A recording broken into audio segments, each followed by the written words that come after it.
देश की संसद में वंदे मातरम यानी भारत के राष्ट्रीय गीत पर लगभग 10 घंटे की चर्चा हुई। वंदे मातरम को लिखा था बंकिम चंद्र चट्टोपाध्याय ने। उन्होंने 1872 से लेकर 1875 के बीच में वंदे मातरम लिखा था और 1875 को इसकी रचना का आधिकारिक वर्ष माना जाता है। 2025 में वंदे मातरम की 150वीं वर्षगांठ मनाई जा रही है और इसको लेकर ही पार्लियामेंट में लंबी चौड़ी चर्चा हुई है।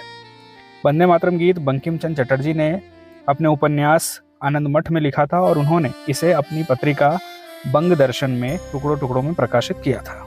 गुरु रविन्द्रनाथ टैगोर ने इसे लयबद्ध किया और पहली बार सार्वजनिक रूप से 1896 में कांग्रेस के अधिवेशन में गाया था। एक तरफ वंदे मातरम फ्रीडम फाइटर्स का वॉर क्राई बन गया, वहीं दूसरी तरफ इससे कुछ विवाद भी जुड़े, क्योंकि वंदे मातरम में मूर्ति पूजा का जिक्र आता है और इसमें भारत को भी मां के रूप में कल्पित किया गया है।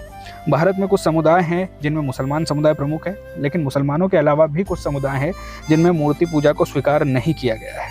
यही बात है जो वंदे मातरम के विवाद का कारण है।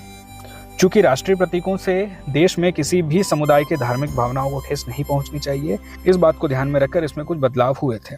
दरअसल मुस्लिम लीग इस गीत का विरोध कर रही थी और इस बात को लेकर नेहरू ने गुरु रविन्द्रनाथ टैगोर से सलाह मांगी थी। इसके जवाब में रविन्द्रनाथ टैगोर ने कांग्रेस वर्किंग कमेटी को एक पत्र लिखा था और इसमें कहा गया था कि इस गीत के शुरुआती 2 स्टेंजा ही काफी हैं।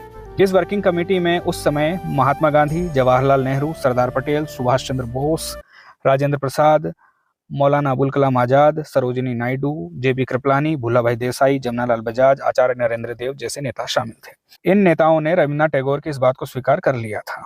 आगे चलकर 24 जनवरी 1950 को भारत की संविधान सभा ने वंदे मातरम को राष्ट्रीय गीत के रूप में स्वीकार किया और आजाद भारत में 15 अगस्त 1947 को रेडियो पर पहली बार यही गाना बजा था।